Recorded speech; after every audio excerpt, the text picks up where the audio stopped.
नमस्कार, आप देख रहे हैं न्यूज़ वन इंडिया। मैं हूं आपके साथ सृष्टि पांडे। दिल्ली से बड़ी खबर है, जहां पूर्व राष्ट्रपति प्रणब मुखर्जी के हालात नाजुक बताए जा रहे हैं। ब्रेन सर्जरी के बाद में भी उनकी सेहत में किसी प्रकार का कोई सुधार नहीं हुआ है। फिलहाल वेंटिलेटर सपोर्ट पर है पूर्व राष्ट्रपति। ये बड़ी खबर आपको बता दें, सेना के R&R हॉस्पिटल में उनको भर्ती किया गया है। मस्तिष्क से खून के थक्के को हटाने के लिए उनकी सर्जरी की गई थी। कोरोना वायरस से भी संक्रमित है पूर्व राष्ट्रपति। उनकी बेटी शर्मिष्ठा मुखर्जी ने ट्वीट करके पूर्व राष्ट्रपति प्रणब मुखर्जी को मिले भारत रत्न सम्मान का वाकया याद किया। शर्मिष्ठा ने ट्वीट में लिखा, पिछले साल 8 अगस्त का दिन मेरी जिंदगी के सबसे खुशी के दिनों में से एक था, जब मेरे डैड को भारत रत्न से नवाजा गया। अब 1 साल बाद यानी कि 10 अगस्त को वो गंभीर रूप से बीमार हो गए हैं। भगवान उनके लिए अच्छा करे, मुझे जिंदगी के सुख दुख स्वीकार करने की क्षमता दे। मैं सभी का शुक्रिया अदा करती हूँ।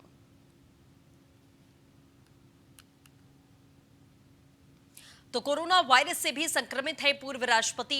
ये बड़ी खबर आपको बता दें, उनकी ब्रेन सर्जरी हुई, उन ब्रेन क्लॉटिंग हो गई थी। चोट लगने के बाद में वो गिर गए थे, जिसकी वजह से उनको चोट लगी थी और ब्रेन में थक्के जम गए थे, जिसे क्लॉटिंग भी कहते हैं। और इसी को लेकर उनकी सर्जरी की गई थी, लेकिन फिलहाल वो वेंटिलेटर पर हैं और सपोर्ट सिस्टम पर हैं। सेना के R&R हॉस्पिटल में उनको भर्ती किया गया है। इसी के साथ में उनकी जो हालात हैं वो अभी बेहतर नहीं बताए गए हैं, क्योंकि दोहरी मार पड़ी है।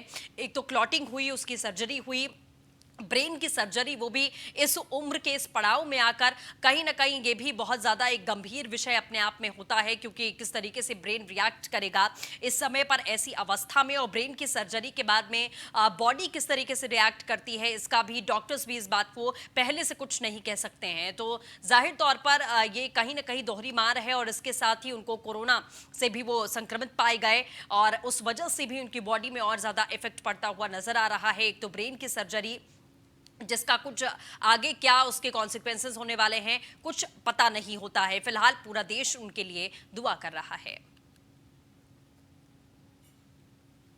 तो वहीं बैंगलोर हिंसा में 3 लोगों की जान गई, कई लोगों को गिरफ्तार किया गया। ये बड़ी खबर आपको बता दें, फेसबुक पोस्ट से खफा लोगों ने जोरदार हंगामा किया। हिंसा के दौरान जलाए गए कई वाहन और तोड़फोड़ भी की गई। पुलिस स्टेशन और विधायक के घर को आग के हवाले किया गया। हिंसा में 60 पुलिस कर्मचारी जख्मी हुए हैं। एटीएम में भी जमकर तोड़फोड़ की गई है। हिंसा वाले इलाके में प्रशासन ने कर्फ्यू लगा दिया है। सीएम येदियुरप्पा ने दोषियों पर कार्रवाई करने के आदेश जारी किए हैं। मीडिया, पुलिस और लोगों पर हमला करना ठीक नहीं है, येदियुरप्पा ने साफ कहा। सीएम येदियुरप्पा की अपील है कि आप शांति बनाए रखें। पूरे मामले में सीएम बीएस येदियुरप्पा ने ट्वीट करके हिंसा की कड़ी निंदा की है। सीएम ने लिखा कि उन्होंने दोषियों पर कड़ी कार्रवाई करने के आदेश दिए हैं, साथ ही सरकार भीड़ के खिलाफ सही एक्शन ले रही है। येदियुरप्पा ने लिखा कि मीडिया, पुलिस और लोगों पर हमला करना ठीक नहीं है, यह बर्दाश्त नहीं किया जाएगा। लोग शांति बनाकर रखें। दरअसल आपको बता दें, बैंगलोर के हाली पुलिस स्टेशन इलाके में कांग्रेस विधायक के करीबी द्वारा एक फेसबुक पोस्ट लिखा गया। इस पर कुछ लोगों को आपत्ति हुई, वो इसकी शिकायत दर्ज कराने पुलिस स्टेशन पहुंच गए, लेकिन पुलिस ने आपसी तरीके से मामला सुलझाने के लिए कह दिया। इसी के बाद कई लोगों की भीड़ पुलिस स्टेशन के बाहर इकट्ठा हुई। नारेबाजी करते हुए लोग दिखाई दिए। देखते ही देखते बवाल हो गया और बात पत्थरबाजी पर पहुंच गई।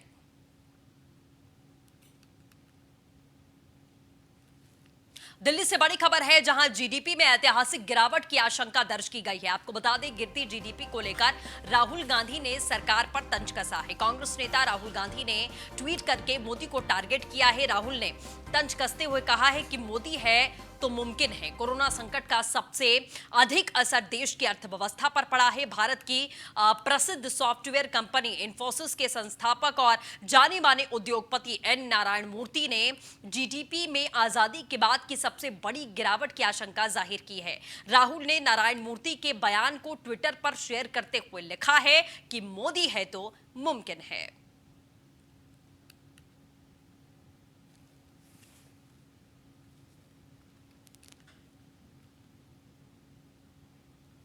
वहीं संजय दत्त की तबीयत को लेकर मान्यता दत्त ने बयान किया है। मान्यता ने लिखा है कि संजू क्वाइटर हैं, ये वक्त भी गुजर जाएगा। मान्यता ने आगे ये भी लिखा है, सभी का धन्यवाद जिन्होंने संजय के अच्छे स्वास्थ्य के लिए दुआएं की हैं। मान्यता आगे लिखती हैं, मुश्किल घड़ी से निकलने के लिए ताकत और दुआओं की जरूरत है। आपको बता दें, संजय दत्त को फेफड़ों का कैंसर है, 3rd स्टेज का ये कैंसर बताया जा रहा है। इसकी जानकारी सामने आते ही एक्टर के फैंस निराश हैं। जल्द ही संजय दत्त इलाज के लिए विदेश रवाना हो सकते हैं। तो संजय दत्त को 2 दिन पहले अस्पताल में भर्ती किया गया था। उनकी तबीयत कुछ बिगड़ी थी जिसकी वजह से उन्हें हॉस्पिटलाइज किया गया था और उसके बाद में जो रिपोर्ट्स निकलकर सामने आई हैं उसमें ये पता लगा है कि इन्हें फेफड़ों का कैंसर है और ये 3rd स्टेज का कैंसर है। तो घातक बीमारी से ग्रसित संजय दत्त नजर आ रहे हैं और इसी को लेकर उनके फैंस में कहीं ना कहीं निराशा है। हर कोई संजय दत्त के लिए दुआएं कर रहा है कि जल्द से जल्द वो ठीक हो जाएं। इस महामारी के दौर में जिस तरीके से लगातार बहुत इस साल निराशाजनक खबरें हमारे सामने आई हैं, ऐसे में संजय दत्त जब हॉस्पिटलाइज हुए तो कहीं ना कहीं लोगों में निराशा हुई और उनको ये बीमारी है, एक खतरनाक बीमारी है जिसके लिए उन्हें जल्द ही विदेश रवाना हो सकते हैं। वो खबर बिहार से है जहां टूट गया बंगरा घाट महासेतु का अप्रोच रोड। उद्घाटन से पहले ही टूट गया महासेतु का अप्रोच रोड। आपको बता दें नीतीश के उद्घाटन से पहले ही अप्रोच रोड को बाढ़ ने बहा दिया है। पुल की लागत 509 करोड़ रुपए है। सीएम उद्घाटन करने वाले हैं। आरजेडी ने अप्रोच रोड को लेकर राज्य सरकार पर निशाना साधा है। बीजेपी जेडीयू वाले हल्ला करेंगे कि पुल नहीं अप्रोच रोड टूटा है, जैसे अप्रोच रोड विपक्ष ने बनवाया हो। आरजेडी ने लिखा सीएम किसी भी नई पुरानी जर्जर टूटी चीजों का उद्घाटन करने को आमादा है। मुख्यमंत्री नीतीश कुमार के उद्घाटन से ठीक पहले मेगा ब्रिज की अप्रोच सड़क टूट गई है। छपरा में बंगरा घाट महासेतु की अप्रोच रोड ध्वस्त हो गई है। बताया जा रहा है कि बैकुंठपुर में सारण बांध टूटने की वजह से बंगरा घाट महासेतु की अप्रोच रोड कट गई है। महासेतु की अप्रोच सड़क करीब 50 मीटर के दायरे में ध्वस्त हो गई है। बिहार राज्य पुल निर्माण निगम के आला अधिकारी मौके पर पहुंच गए हैं। 2 से अधिक जेसीबी मशीन और सैकड़ों मजदूरों को मरम्मत के काम पर लगा दिया गया है।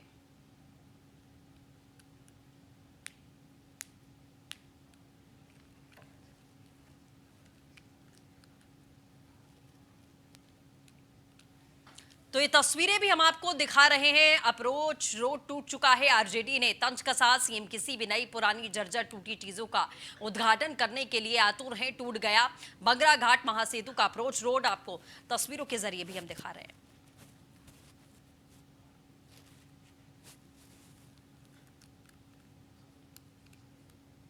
हरियाणा सरकार हाईवे और रेल परियोजनाओं के लिए अधिग्रहित करेगी जमीन। आपको बता दें सीएम मनोहर लाल ने अधिकारियों से कहा है कि इसके लिए तुरंत कदम उठाया जाए। राज्य सरकार राज्य में हाईवे और रेल नेटवर्क का विस्तार करने की कोशिश में लगी है। घोषणाओं की प्रशासनिक स्वीकृति प्रदान के लिए निविदाएं आमंत्रित की जाए। सीएम ने कहा निविदाओं की जानकारी पोर्टल पर अपलोड की जाए। सीएम मनोहर लाल की तरफ से कहा गया।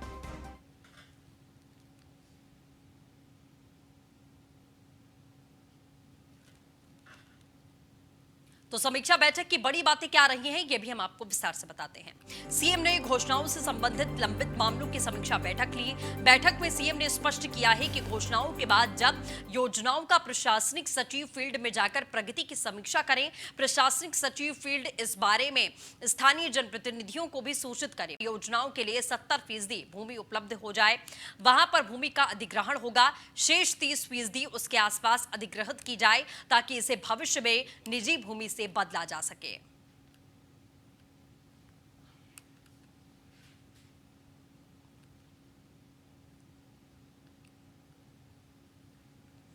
खबर चंडीगढ़ से है जहां अनिल विज ने मांगा अवकाश। पहली बार 15 अगस्त के लिए गृह मंत्री ने अवकाश मांगा है। अनिल विज अंबाला कैंट अपने घर बाथरूम में स्लिप हो गए थे। उन्हें टांग पर गंभीर चोटें आई हैं। उनकी सर्जरी हुई है। गृह मंत्री अनिल विज वॉकर के सहारे इस समय चल फिर पा रहे हैं। डॉक्टर ने उन्हें कंप्लीट बेड रेस्ट एडवाइस किया है। अनिल विज 15 अगस्त की परेड और झंडे के लिए झंडारोपण ध्वजारोहण के लिए नहीं पहुंच पाएंगे। खड़े होने में वो असमर्थ हैं और इसीलिए उन्होंने छुट्टी मांगी है।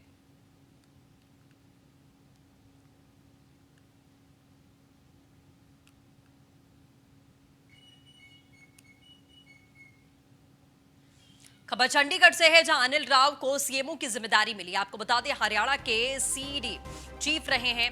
रिटायर्ड आईपीएस को मिली जिम्मेदारी। पब्लिक सेफ्टी, ग्रिवेनेंस और गुड गवर्नेंस के बने एडवाइजर सीएम विंडो के ओवरऑल इंचार्ज होंगे अनिल राव। 2 साल उनका कार्यकाल होगा।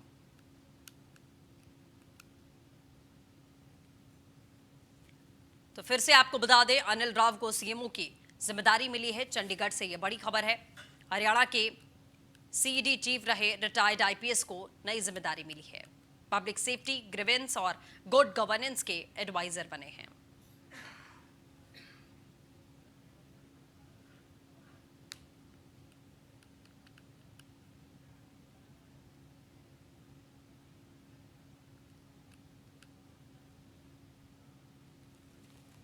हरियाणा सरकार सभी विभागों के अधिकारियों और कर्मचारियों के लिए ऑनलाइन ट्रांसफर पॉलिसी तैयार करने में जुटी है। स्कूल शिक्षा विभाग के बाद अब उच्च स्तर शिक्षा विभाग यानी कॉलेजेस के शिक्षकों के तबादले ऑनलाइन करने की प्लानिंग की जा रही है। आपको बता दें, पॉलिसी को सरकार मंजूरी भी दे चुकी है, लेकिन दो बड़ी कमियों के चलते पॉलिसी पर अभी से विवाद है।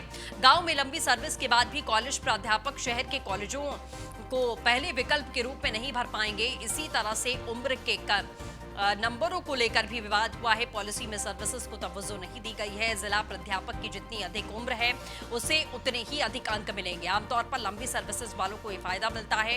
इसके चलते उन प्रधानाध्यापकों के अंक कम जुड़ रहे हैं जो कम उम्र में सरकारी सेवाओं में आ गए। प्रभावित प्राध्यापकों ने यह मुद्दा शिक्षा मंत्री कंवरपाल गुर्जर तक पहुंचा दिया है। हालांकि इस पर अभी कोई एक्शन नहीं हुआ है, लेकिन माना जा रहा है कि इससे बड़ा विवाद आने वाले दिनों में हो सकता है। ट्रांसफर पॉलिसी में साफ है कि एक बार तबादला होने के बाद प्राध्यापक को 5 वर्षों के लिए बदला नहीं जाएगा।